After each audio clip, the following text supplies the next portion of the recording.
Total 35+ results ആണ് നമുക്ക് ഈ ഒരു വിത്തിൻ 2 ഇയേഴ്സ് നമുക്ക് ട്രാക്ക് ചെയ്യാൻ പറ്റിയത്. ആ റിസൾട്ടിലേക്ക് എത്തുക എന്ന് പറയുന്നത് ചെറിയ കാര്യമല്ല. അപ്പോൾ നമ്മുടെ കൂടെ ഇന്ന് ശശിധരൻ സാറും വിഷ്ണു സാറും ഉണ്ട്. രണ്ടുപേരെയും വേദിയിലേക്ക് ക്ഷണിക്കുന്നു.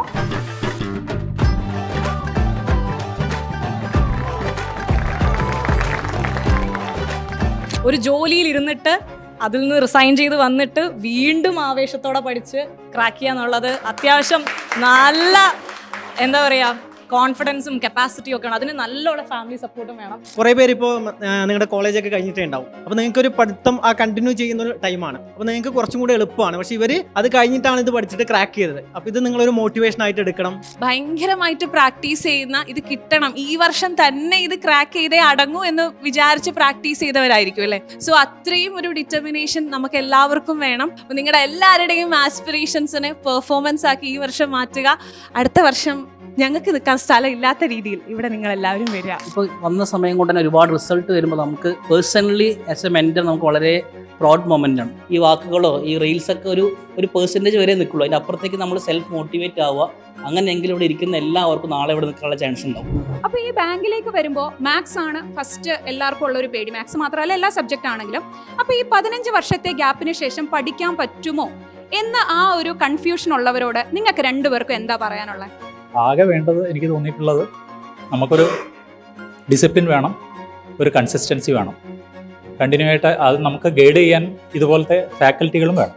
കാരണം നമ്മൾ ചിലപ്പോൾ ഒരു ഡയറക്ഷൻ ഇല്ലാതെ എങ്ങനെ പഠിക്കണം എന്നുള്ള ഇതിനെ പറ്റിയിട്ട് ഒരു രൂപമില്ലാതെ നമ്മൾ എന്തെങ്കിലുമൊക്കെ കുറേയൊക്കെ പഠിച്ചിട്ട് കാര്യമുണ്ടോ തോന്നുന്നില്ല. അതൊരു ഫോക്കസ്ഡ് ആയിട്ട് മാറണമെങ്കിൽ തീർച്ചയായും അത് നമ്മളെ ഗൈഡ് ചെയ്യാൻ നല്ലൊരു ഗുരുനാഥൻ വേണം. അപ്പോൾ അത് തീർച്ചയായിട്ടും നമുക്ക് ഇവിടുന്ന് സൈലത്തിൽ നിന്നാണ് കിട്ടിയിട്ടുള്ളത്. അപ്പോൾ ആദ്യമൊക്കെ ഒരു സ്റ്റാർട്ടിങ് ട്രബിൾ ഉറപ്പായിട്ടും ഉണ്ടായിരിക്കും. പിന്നെ നമ്മൾ പതുക്കെ ആ ഒരു ഫ്ലോ, ആ ഒരു ക്ലച്ച് ആയി കഴിഞ്ഞാൽ പിന്നെ നമ്മൾ അന്ന് പഠിച്ചതിനേക്കാൾ നല്ലപോലെ നമുക്കത് ഉറപ്പായിട്ടൊരു ഫ്ലോ പോലെ ഉറപ്പായിട്ടും വരും. അതിന് നമ്മൾ സാറ് പറഞ്ഞ പോലെ ചെയ്യേണ്ടത് കണ്ടിന്യൂ പ്രാക്ടീസ് ചെയ്യുക, ബേസിക്സ് ഒന്നുകൂടി തറമാക്കുക, അത് കണ്ടിന്യൂ പ്രാക്ടീസ് ചെയ്യുക. സാറ് ടീച്ചേഴ്സിനുള്ള മെൻറ്റേഴ്സ് ഉറപ്പായിട്ടും അതിന് ഹെൽപ്പ് ചെയ്യും. നമ്മളതിന് കണ്ടിന്യൂ. അതുകൊണ്ട് ഒരു പേടിക്കേണ്ട അല്ലെങ്കിൽ ടെൻഷൻ ആവേണ്ട ഒരു കാര്യമില്ല. ഒരുപാട് എക്സാംസ് എഴുതിയിട്ട് ചെറിയ മാർക്കിന് പോകുന്ന ആൾക്കാർ ഇരിക്കുന്നുണ്ട്. അവിടെ എന്താ പറയാനുള്ളത്? ആ ഒരു പേഷ്യൻസിൻ്റെ കേസ് എങ്ങനെയായിരിക്കും? ഒരു ചോദ്യം തെറ്റിയാൽ തീർന്ന കാര്യമുള്ളൂ. വളരെ ഇമ്പോർട്ടൻ്റ് ആണ് നമ്മൾ ടൈം വെച്ച് ക്ലിയർ ചെയ്ത് പഠിക്കുക എന്നുള്ളത്. പ്രാക്ടീസ് തന്നെയാണ് ഇതിന് ഒരേ ഒരു മാർഗം. ആ പ്രാക്ടീസ് കണ്ടിന്യൂസ് ആയിട്ട് ചെയ്യുക. നെഗറ്റീവ് മാർക്സ് ഒരുപാട് ഫാക്ടേഴ്സ് ആവുന്നുണ്ട്. അപ്പോൾ നമ്മൾ മാക്സിമം ഷുവർ അല്ലാത്ത കാര്യങ്ങൾ അപ്രോച്ച് ചെയ്യാതിരിക്കുക എന്നുള്ളതാണ് പറയുന്നത്. കാരണം പലർക്കും ഉണ്ടോ ഈ 0.25 അല്ലെങ്കിൽ 0.75 മാർക്കിനൊക്കെ പോകുന്നത് അവർ ശരിയായ ഉത്തരങ്ങളെല്ലാം എഴുതിയിട്ട് എവിടെയോ പോയി ഒരു 2 തെറ്റായിട്ടുള്ള ഉത്തരം ചെയ്ത് കഴിഞ്ഞാൽ അത് നമ്മളെ മൊത്തത്തിൽ റിസൾട്ടിനെ തന്നെ അഫക്റ്റ് ചെയ്യുന്നതാണ്. കറണ്ട് അഫയേഴ്സ് എങ്ങനെയാണ് പഠിച്ചത്?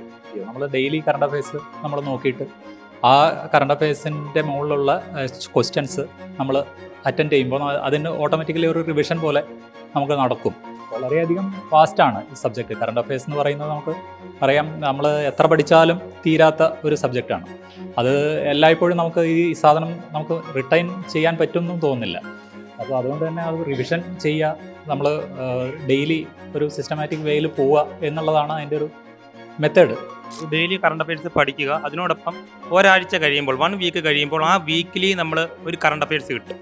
ആ വീക്കിലി കറണ്ട് അഫയേഴ്സ് പഠിക്കുക. 1 മന്ത് കഴിയുമ്പോൾ ആ ഒരു മന്ത്ലി കറണ്ട് അഫയേഴ്സ് കിട്ടും. ആ മന്ത്ലി കറണ്ട് അഫയേഴ്സ് പഠിക്കുക. അപ്പോൾ നമ്മൾ ഒരു വാർത്ത തന്നെ ഒരു 3 തവണ കണ്ടു കാണും. CA എങ്ങനെ റിവൈസ് ചെയ്യാൻ? ബാക്കിയുള്ള സബ്ജക്റ്റുകൾ ഇപ്പോൾ ഓരോ വീക്കിലും ക്ലാസ്സസ് ഉണ്ടായിരിക്കും. അപ്പോൾ വീക്ക് എൻഡിലാണോ റിവൈസ് ചെയ്യുക? ഇപ്പം റീസണിങ് ആണെങ്കിലും ക്വാണ്ട് ആണെങ്കിലും ഒക്കെ ആദ്യമേ കുറേ പഠിപ്പിച്ചിട്ടുണ്ടാവുമല്ലോ. അപ്പോൾ എപ്പോഴാണ് ഈ റിവിഷൻ ഒക്കെ ചെയ്യുന്നത് നിങ്ങൾ ഓരോ സബ്ജക്റ്റും? നമുക്ക് ഡെയിലി ടാർഗറ്റ് കൃത്യമായിട്ട് ഇവിടുന്ന് തരാറുണ്ട്. അപ്പോൾ ആ ഡെയിലി ടാർഗറ്റ് ഫുള്ള് ചെയ്യുക എന്ന് പറയുന്നത് തന്നെ നല്ലൊരു ടൈം കൺസ്യൂമിങ് ആണ്. അതിനുശേഷം കിട്ടുന്ന ഗ്യാപ്പിലാണ് നമ്മൾ ആ ഒരു റിവിഷൻ മെത്തേഡ് ഫോളോ ചെയ്യുന്നത്. നമ്മൾ കാണുന്ന സമയത്ത് നമുക്ക് ക്ലിക്കാവും, ഇതാണല്ലോ എന്നുള്ള അത്രയും കൃത്യമായിട്ട് നമുക്ക് അത് ഓർമ്മയിൽ നിന്നോളണമെന്നില്ല. പക്ഷേ ഈ ഓപ്ഷൻസ് നമുക്ക് വായിക്കുന്ന സമയത്ത് നമുക്ക് റീകൾട്ട് നമ്മുടെ മനസ്സിലേക്ക് വരാം, ഇത് നമ്മൾ എവിടെയോ വായിച്ചിട്ടുണ്ട്, ഇതുമായിട്ട് ബന്ധപ്പെട്ടതാണ്. അപ്പോൾ അതിനൊരു ചാൻസ്, അത് മേ ബി ഒരു 50-50 ചാൻസ് ആണെങ്കിൽ പോലും നമുക്കത് ക്ലിയർ ആയിട്ട് അത് നെഗറ്റീവ് അടിക്കാതെ നമുക്കത് ചെയ്യാൻ പറ്റും. ബേസിക് ആദ്യമേ ക്ലിയർ ചെയ്ത് ചെയ്യുമല്ലോ നമ്മൾ. അത് കഴിഞ്ഞ് കണ്ടിന്യൂ മോക്ക് ചെയ്യുന്നതിനനുസരിച്ച് ഞാൻ മുമ്പേ പറഞ്ഞതുപോലെ എവിടെയാണോ വീക്ക് അത് നമ്മൾ ചെയ്യുമ്പോൾ ഓട്ടോമാറ്റിക്കലി ആ പോർഷൻ റിവിഷൻ ആയിക്കൊണ്ടിരിക്കുകയാണ്, നമ്മുടെ ഉള്ളിൽ റീസൈക്കിൾ ആയിക്കൊണ്ടിരിക്കുകയാണ്. അങ്ങനെ കാരണം ബേസിക്കിലോട്ട് പിന്നെ തിരിഞ്ഞ് നോക്കിയിട്ടില്ല. ബേസിക് നമ്മളെല്ലാം തറമാവുന്നുണ്ട്. പിന്നെ നമ്മൾ ഈ മോക്ക് ചെയ്യുന്തോറും ആ ബേസിക് തന്നെ നമ്മൾ വീണ്ടും നമ്മൾ പോലും അറിയാതെ ചെയ്ത് തറമായിക്കൊണ്ടിരിക്കുകയാണ്. ഡെയിലി മോക്കല്ലാണ്ട് എന്തൊക്കെയായിരുന്നു ഡെയിലി റൊട്ടീനായിട്ട് പോയിരുന്നത്? ഇപ്പോൾ എഡിറ്റോറിയൽ വായിക്കണം, CA വായിക്കണം എന്നൊക്കെ പറയുമല്ലോ, അതുപോലെ വേർഡ്സിൻ്റെ കാര്യത്തിലായാലും അങ്ങനെ ഡെയിലി ചെയ്തു പോകേണ്ട കാര്യങ്ങൾ എന്തൊക്കെയായിരുന്നു? ഒട്ടും പഠിക്കാത്തൊരു ദിവസമാണ് പോലും നമ്മൾ സ്ഥിരമായി നോക്കണം, കൺസിസ്റ്റൻ്റായി നോക്കണം എന്ന് പറയുമല്ലോ. മിസ് പറയും എഡിറ്റോറിയൽ ഡെയിലി നോക്കണം, CA നോക്കണം. അപ്പോൾ ഒരു റൊട്ടീൻ എങ്ങനെയായിരുന്നു? മോക്കല്ലാണ്ട് എന്തൊക്കെ ചെയ്തിരുന്നു? തീർച്ചയായിട്ടും ഞാൻ ഓഫ്ലൈനിലേക്ക് വരണമെന്ന് എടുത്ത ആ ഡിസിഷൻ നന്നായി എന്ന് തോന്നിയത് അതുകൊണ്ടാണ്. കാരണം ഞാൻ ഓൺലൈനിൽ തന്നെ കോഴ്സിൽ പോകുമായിരുന്നെങ്കിൽ ഒരിക്കലും എനിക്ക് പറ്റില്ല. എനിക്ക് അങ്ങനെയാണ് എൻ്റെ കാരണം നമ്മൾ ഓരോരുത്തരുടെയും സ്വഭാവം നമുക്ക് കൃത്യമായിട്ട് അറിയാൻ പറ്റുള്ളൂ. നമ്മളെപ്പോലെ വേറൊരാൾക്ക് മനസ്സിലാക്കാൻ പറ്റില്ല, ഇല്ലേ? നമ്മൾ എത്ര തന്നെ പുറത്ത് എന്തൊക്കെ കാണിച്ചാലും നമ്മളാണ് നമ്മളെക്കുറിച്ച് ഏറ്റവും നന്നായിട്ട് അറിയുന്ന വ്യക്തി ഈ ലോകത്ത്. അപ്പം അത് നമുക്ക് കൃത്യമായിട്ട് അറിയാം. അപ്പോൾ അതുകൊണ്ട് തന്നെ അത് ഓഫ്ലൈൻ ആയാലും ഓൺലൈൻ ആയാലും നിങ്ങളത് കൃത്യമായിട്ട് പഠിക്കുക. ഓരോരോ നിങ്ങൾക്ക് പറ്റിയ സ്യൂട്ടബിളായിട്ടുള്ള ഒരു കാര്യം, അതായത് എങ്ങനെ അതിനെ മുന്നോട്ട് കൊണ്ടുപോകണം എന്നുള്ളതിനെ പറ്റി നിങ്ങൾ തന്നെ അത് രൂപപ്പെടുത്തി എടുക്കണം. എന്നെ സംബന്ധിച്ചിടത്തോളം ആയിരുന്നെങ്കിൽ ഞാൻ ദിവസവും ഒരു മോക്ക് ചെയ്യുക എന്നുള്ളത് നമുക്കൊരു ഇതാണ്, നമുക്ക് ചെയ്തിരിക്കണം. അന്ന് ഒരു മോക്ക് ചെയ്തില്ലെങ്കിൽ നമുക്കൊരു കുറ്റബോധമാണ്, ഞാനത് ചെയ്തില്ലല്ലോ എന്നുള്ളത് തോന്നിച്ച. അപ്പോൾ നമ്മൾ ആ ഒരു മോക്ക് ചെയ്ത് അതിൻ്റെ അനലൈസ് ചെയ്യുമ്പോൾ തന്നെ ഏകദേശം എല്ലാ ടോപ്പിക്കും ടച്ച് ആവുകയും ചെയ്യും, നമുക്കൊരു റിവിഷൻ പോലെ നടക്കുകയും ചെയ്യും. എൻ്റെ ഒരു മെൻറ്ററും ഒരു മാർഗ്ഗനിർദ്ദേശമായിട്ടുള്ള അനീസ് സാർ ഉണ്ടായിരുന്നു. കഴിഞ്ഞ പ്ലാറ്റ്ഫോമിലൂടെ ഇൻ്റർവ്യൂ കൊടുത്തതാണ്. സാറിനോടാണ് ചോദിച്ചത്, സാർ ഞാൻ എന്ത് ചെയ്യും, എനിക്ക് മെയിൻസ് ഒരു രക്ഷയില്ല, ഇങ്ങനെ പറ്റില്ല. അപ്പോൾ സാറാണ് പറഞ്ഞത് സൈലം ആണ് ഞാൻ ഫോളോ ചെയ്തുകൊണ്ടിരിക്കുന്നത്, ട്രൈ ചെയ്ത് നോക്കാൻ പറഞ്ഞു. ഞാനങ്ങനെ സൈലം എന്ന് യൂട്യൂബിൽ സെർച്ച് ചെയ്തു. ആദ്യം വന്നത് അഞ്ജു മിസ്സിൻ്റെ ഒരു റീസണിങ്ങിൻ്റെ ഒരു ഷോർട്ട് വീഡിയോ ആണ്, ഇൻഇക്വാലിറ്റി ഗേറ്റ് ഒക്കെ വെച്ചിട്ടുള്ളത്. അത് കണ്ടപ്പോൾ തന്നെ എനിക്ക് അട്രാക്റ്റായി. കാരണം ഞാൻ ഈ പല പ്ലാറ്റ്ഫോമിൽ കണ്ടതുകൊണ്ട് എനിക്കറിയാം ഈ ഒരു മെത്തേഡ് ഞാൻ കണ്ടില്ല, വളരെ ഇത്രയേ ഉള്ളായിരുന്നു. ഇൻഇക്വാലിറ്റിയോ ഗേറ്റ് തുറന്ന് നടക്കുകയോ വെരി വെരി ഗുഡ്. അപ്പോൾ തന്നെ എനിക്ക് മനസ്സിലായി ഇനി ഇപ്പോൾ അങ്ങോട്ട് പോയി കഴിഞ്ഞാൽ ആ പ്ലാറ്റ്ഫോമിൽ എന്തായാലും പോവാം, ഇത്ര നാൾ മിസ്സാക്കിയിരുന്നല്ലോ. അപ്പോൾ ഇനി പോയിട്ട് മെയിൻസ് എങ്കിലും എനിക്ക് അവിടെ നിന്ന് നല്ലപോലെ ആ ഒരു മെത്തേഡ് പഠിക്കാമെന്ന് പറഞ്ഞിട്ട് മെയിൻസ് ബൂസ്റ്ററാണ് ഞാൻ ജോയിൻ ചെയ്യുന്നത്.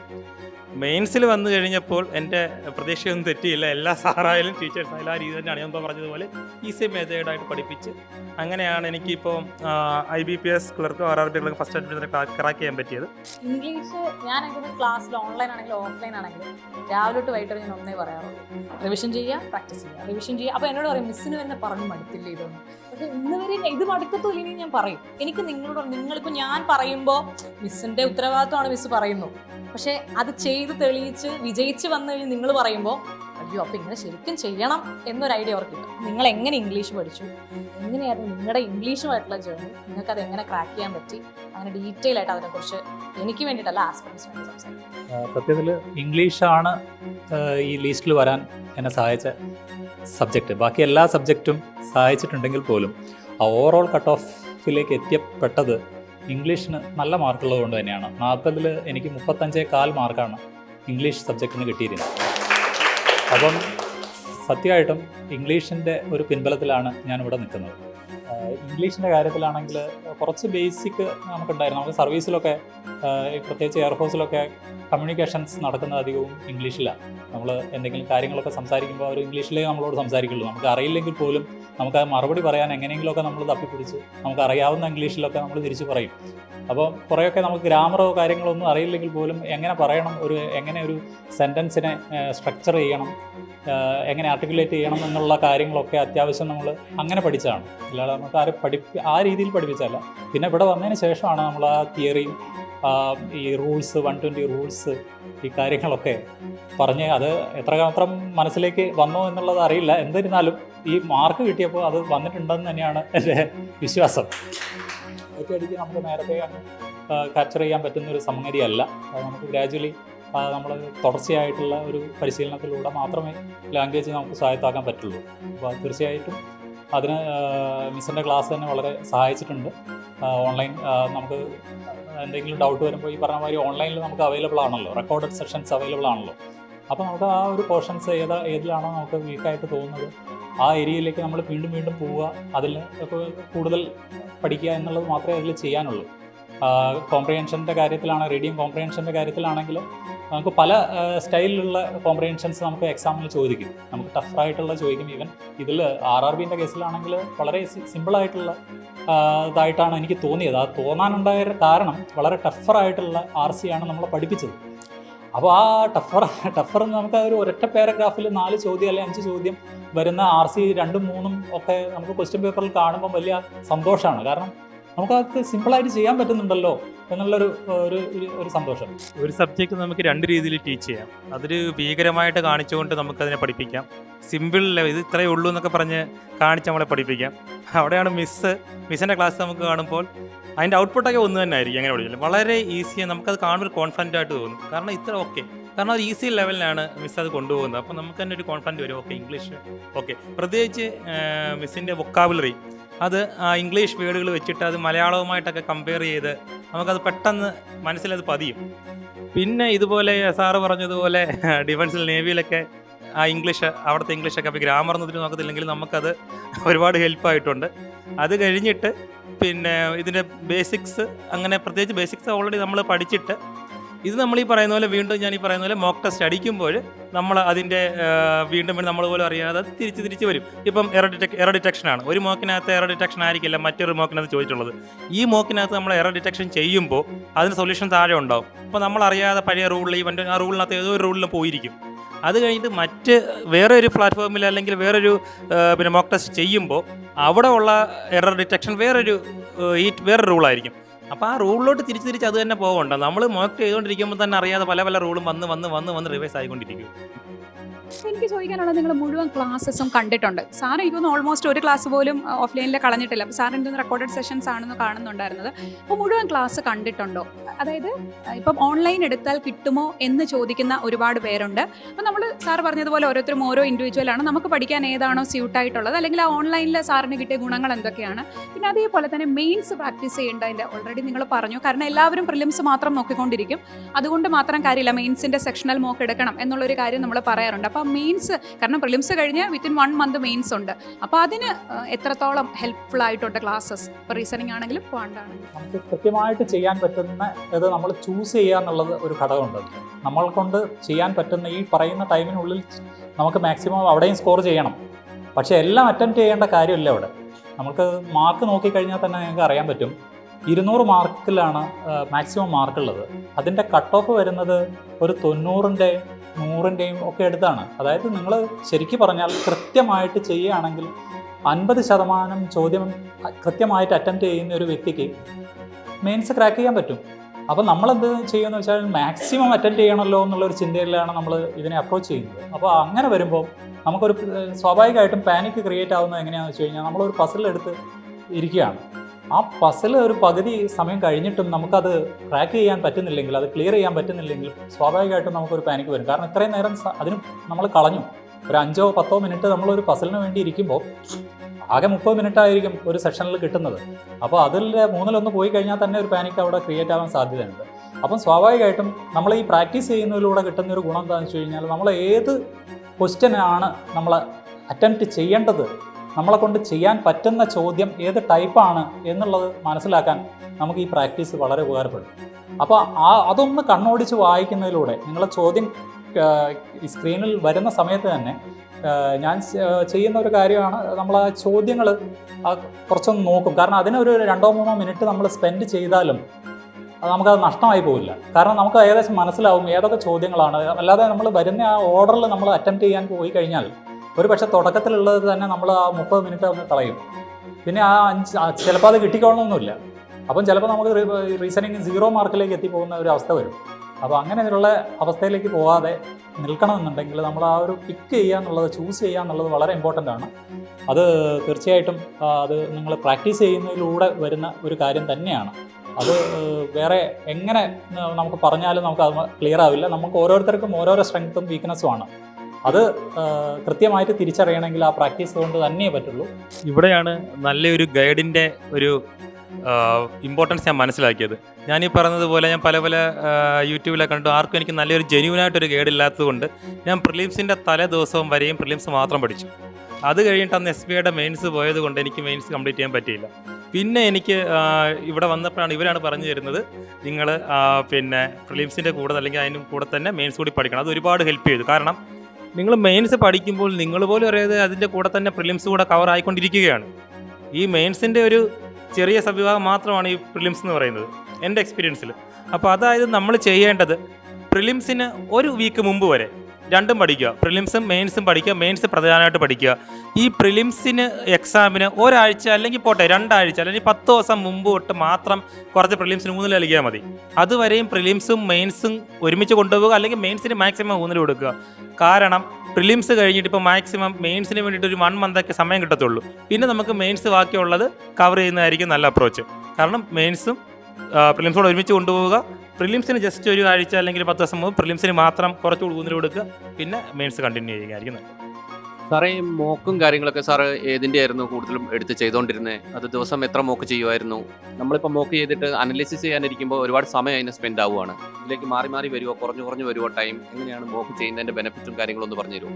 നമ്മൾ ഏതിലാണ് നമുക്ക് ഏത് പോർഷനാണ് നമുക്ക് സ്ട്രോങ്, ഏത് പോർഷനിലാണ് നമുക്ക് സ്കോർ ചെയ്യാൻ പറ്റാത്തത്, അതുപോലെ തന്നെ സ്പീഡും എല്ലാം നമുക്ക് അതിലൊരു ഏകദേശ ധാരണ കിട്ടും. അതാണ് നമ്മൾ ഡെയിലി മോക്ക് ചെയ്യുമ്പോൾ ഉണ്ടാകുന്ന ഒരു ഗുണം.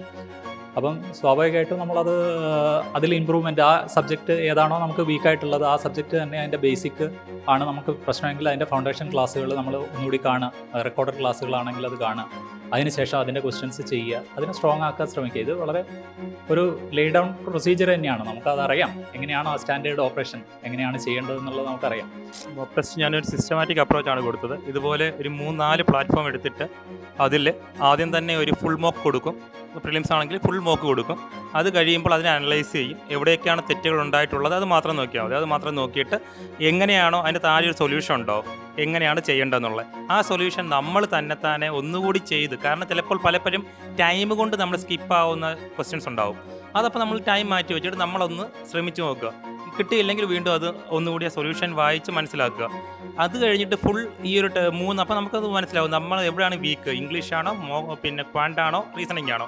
സപ്പോസ് ക്വാണ്ട് ആണെങ്കിൽ നമ്മൾ ക്വാണ്ട് മാത്രം എടുത്തിട്ട് ക്വാണ്ടിൻ്റെ സെക്ഷനിൽ മോക്ക് ഒന്നുകൂടെ കൊടുക്കുക. എന്നിട്ട് നമുക്ക് മനസ്സിലാക്കണം നമ്മൾ അടുത്തത് അനലൈസ് ചെയ്യേണ്ടത് ക്വാണ്ടിനകത്ത് തന്നെയാണ് DI ആണോ പ്രശ്നം, അരിത്മെറ്റിക് ആണോ പ്രശ്നം, അതോ ഈ ഇതുപോലെ സ്പീഡ് മാത്സ് ആണോ പ്രശ്നം, അതിലേതിലാണോ. അപ്പോൾ വീണ്ടും അനലൈസ് ചെയ്തിട്ട് അത് ഒന്നുകൂടി എടുത്തിട്ട് വീണ്ടും നമ്മൾ അതിൽ ഒരു 1-2-3 ക്ലാസ് കണ്ടിന്യൂ കണ്ടിട്ട് അത് തറമാക്കുക. വീണ്ടും കറങ്ങി ഈ ഫുൾ മോക്ക് കൊടുക്കുക. വീണ്ടും അപ്പോൾ എവിടെയാണോ നമ്മൾ വീക്കായിട്ടുള്ളത് അതെടുക്കുക, തിരിച്ചു പോകുക. അങ്ങനെ ഒരു സൈക്ലിക്കായിട്ട് പഠിച്ച് വരും. അപ്പോൾ സാറാണെങ്കിൽ RRB ക്ലർക്ക്, മറ്റേതൊക്കെ വളരെ കുറച്ച് മാർക്കുകൾക്കാണ് സാറിന് പോയത്. അതേപോലെ നമ്മുടെ വിഷ്ണു സാറിന് 2 എക്സാംസ് കിട്ടിയിട്ടുണ്ട്. RRB ക്ലർക്കും കിട്ടി, അതേപോലെ തന്നെ IBPS ക്ലർക്കും. അപ്പോൾ ഇതേപോലെ തന്നെ നിങ്ങൾ ഓരോരുത്തർക്കും എല്ലാ എക്സാംസും കിട്ടട്ടെ എന്നുള്ളതാണ് നമ്മളുടെ ആഗ്രഹം. കാരണം അത്രയധികം സന്തോഷത്തിലാണ്. അത് എത്രത്തോളം നിങ്ങൾക്ക് മനസ്സിലാകുന്നുണ്ട് എന്നുള്ളത് അറിയത്തില്ല. ഇനിയും ഇതിലും വലിയ ഒരു അച്ചീവേഴ്സ് മീറ്റ് നമുക്ക് നടത്താനായിട്ട് പറ്റണം. സാറേ, നിങ്ങൾക്ക് ഒരു 2 വാക്കിൽ നമ്മുടെ സൈലം ബാങ്കിങ്ങിനോടൊപ്പമുള്ള ഒരു ജേർണി ഒന്ന് പറയൂ. നിങ്ങളുടെ മനസ്സിൻ്റെ സന്തോഷം, അല്ലെങ്കിൽ നിങ്ങൾക്ക് എങ്ങനെയുണ്ടായിരുന്നു സൈലം ബാങ്കിങ്ങിനോടൊപ്പമുള്ള ഒരു ജേർണി? തീർച്ചയായിട്ടും ഞാൻ നേരത്തെ പറഞ്ഞ പോലെ സൈലം ബാങ്കിങ്ങിൽ വന്നതുകൊണ്ട് മാത്രമാണ് ഇത് അച്ചീവ് ചെയ്യാൻ പറ്റിയതെന്നുള്ള ഒരു വിശ്വാസത്തിലാണ് ഞാനിരിക്കുന്നത്. കാരണം നമ്മൾ ആ പറഞ്ഞ ഒരു സർക്കിൾ ഉണ്ടല്ലോ, അത് എല്ലാവരും ഈ ജോലി കിട്ടണമെന്നുള്ള ആഗ്രഹത്തോടെ ഇരിക്കുന്നവരാണല്ലോ നമ്മൾ ഓരോരുത്തരും. നമ്മൾക്ക് പറഞ്ഞ പോലെ ഒരു ജോലി എന്ന് പറയുന്നത് വളരെ അത്യാവശ്യമാണ്. നമ്മളെ കാരണം ഫിനാൻഷ്യൽ സെക്യൂരിറ്റി എന്ന് പറയുന്നത് നമ്മൾ ഓരോരുത്തരും ആഗ്രഹിക്കുന്നതാണ്. നമ്മൾ വിചാരിക്കുന്ന പോലെ കാര്യങ്ങളൊക്കെ ചെയ്യണമെന്നുണ്ടെങ്കിൽ നമുക്ക് ഫിനാൻഷ്യൽ സെക്യൂരിറ്റി ഉണ്ടായേ മതിയാവുള്ളൂ. അപ്പോൾ അതിനൊരു ജോലി വളരെ അത്യാവശ്യമാണ്. അപ്പോൾ അതിന് ബാങ്കിങ് പോലെ വളരെ എന്താ പറയുക, സമയബന്ധിതമായിട്ട് നമ്മളൊരു നോട്ടിഫിക്കേഷൻ വന്നു, അപ്പോയിൻമെൻറ്റ് ഇന്ന സമയത്ത് നടക്കും എന്ന് ഇത്രയും ഉറപ്പുള്ള വേറൊരു മേഖലയില്ല. അതുകൊണ്ട് തന്നെ വളരെ കൃത്യമായിട്ട് 1 വർഷത്തിനുള്ളിൽ ഇത്ര വരും, ഏകദേശം വേക്കൻസിയും എല്ലാം നമുക്കറിയാം, ഇത്ര സമയമാകുമ്പോഴേക്ക് പരീക്ഷ വരും. ഇത്ര കൃത്യമായിട്ട് സ്ട്രാറ്റജിക്കലി പ്ലാൻ ചെയ്ത് പോകാൻ പറ്റുന്ന ഒരു എക്സാമാണ് ബാങ്കിങ്. അപ്പോൾ ആ സൈലത്തിൽ വന്നപ്പോൾ ഇത്രയും നല്ല രീതിയിൽ ഗൈഡൻസ് തരുന്ന ഫാക്കൽറ്റീസ് ഉള്ളത് കൊണ്ട് തന്നെ, അതുപോലെ തന്നെ നല്ല എക്സ്പെരിയൻസ് ഉള്ളത് കൊണ്ട് തന്നെ നമുക്കത് ആ ഒരു ഗ്രൂപ്പിൽ നമുക്ക് മുന്നോട്ട് പോകാൻ വളരെ എളുപ്പമായിട്ടാണ് എനിക്ക് തോന്നിയിട്ടുള്ളത്. ബാങ്ക് എക്സാം എന്ന് പറയുന്ന ഒരു പരുക്കനായ മുഖത്തിൽ നിന്ന് ഒരു ലളിതമായ മുഖത്തിലേക്ക് എനിക്ക് കാണാൻ സാധിച്ചത് സൈലത്തിൽ ജോയിൻ ചെയ്തുകൊണ്ട്. ഞാൻ പറഞ്ഞല്ലോ എൻ്റെ ഒരു ജേർണി പറഞ്ഞു, അതുവരെ ഭയങ്കര റഫായിട്ടുള്ള ഒരു സംഭവങ്ങളൊക്കെ ആയിരുന്നു. പിന്നെ ഞാൻ നേരെ സൈലത്തിൽ ജോയിൻ ചെയ്ത് കഴിഞ്ഞപ്പോഴാണ് ഇന്ന് മുമ്പേ പറഞ്ഞതുപോലെ തന്നെ ആ ടീച്ചിങ് മെത്തേഡ് ലളിതമായിട്ട് ടീച്ചിങ് ചെയ്ത് ഇങ്ങനെയും അപ്പം ഞാൻ ചിന്തിക്കുകയൊക്കെ അപ്പോൾ ഇത്രയേ ഉള്ളായിരുന്നു ബാങ്ക് എക്സാമിൻ്റെ ആ ഒരു രീതി ഇങ്ങനെയൊക്കെ ഉള്ളായിരുന്നു, ഈ ലളിതമായിട്ട് ചെയ്യാവുന്ന കാര്യങ്ങളേ ഉള്ളൂ ഇങ്ങനെയൊക്കെ. അപ്പോൾ അതിൽ നിന്നൊരു കോൺഫിഡൻസ് വന്നതും പിന്നെ ഒരു കുറച്ചുകൂടി ഞാൻ മുമ്പേ പറഞ്ഞതുപോലെ ഒരു ഇൻട്രസ്റ്റ് ആക്കി എടുക്കുക, ബാങ്ക് എക്സാമിന് കുറച്ച് ഇൻട്രസ്റ്റ് വന്നതും പിന്നെ അത് ചെയ്യാമല്ലോ, ഈ പസിൽസൊക്കെ മുമ്പ് പറഞ്ഞ പോലെ മിസ്സൊക്കെ പഠിക്കുന്നത് പോലെ അപ്പോൾ എനിക്ക് പസിലിന് ചെയ്യണം അപ്പം അത് ലളിതമായിട്ട് നമ്മൾ മുമ്പിൽ ഒരു കാര്യം അപ്രോച്ച് ചെയ്താൽ നമുക്ക് അതിനൊരു ഇൻട്രസ്റ്റ് തോന്നത്തുള്ളൂ. അതെല്ലാം എനിക്ക് സൈലത്തിൽ നിന്നാണ് കിട്ടിയത്. ഞാൻ പറഞ്ഞ പോലെ മെയിൻസ് ബൂസ്റ്ററാണ് ഞാൻ സൈലത്തിൽ എടുത്തത് തന്നെ, കാരണം അന്ന് എനിക്ക് മനസ്സിലായി എക്സാം ഹാളിൽ ഇരുന്ന് നല്ലൊരു ഗൈഡ് എനിക്ക് ആവശ്യമുണ്ട്. അത് എനിക്ക് സാറ് പറഞ്ഞു തന്നതുപോലെ നല്ലൊരു വഴിയിലേക്കാണ് എനിക്ക് അനീസ് സാറ് തെളിയിച്ചു വിട്ടത്. ഞാൻ സൈലത്തിൽ അത് കണ്ടപ്പോൾ തന്നെ ഞാൻ പറഞ്ഞല്ലോ, ആദ്യത്തെ ആ ഒരു വീഡിയോ കണ്ടപ്പോൾ തന്നെ എനിക്ക് അസംഷൻ എനിക്ക് കിട്ടി, ഇതെങ്ങനെ ആയിരിക്കും, അതിൽ ഒരിക്കലും തെറ്റിയില്ല. എല്ലാ സാറും എല്ലാ ടീച്ചേഴ്സും എല്ലാവരും എനിക്ക് വളരെയധികം പിന്നെ പ്രയോജനം ചെയ്തു. ഞാൻ ലൈവ് ക്ലാസ് കാണാറില്ലായിരുന്നു, അതെനിക്ക് കുറച്ച് മറ്റ് ബുദ്ധിമുട്ടുകൾ കാരണം ഞാൻ പിന്നെ റെക്കോർഡ് സെക്ഷൻ ആയിരുന്നു കണ്ടത്. അതും ചിലതൊക്കെ 2x ഇട്ടും സ്കിപ്പ് ചെയ്തൊക്കെ തന്നെ കണ്ടു.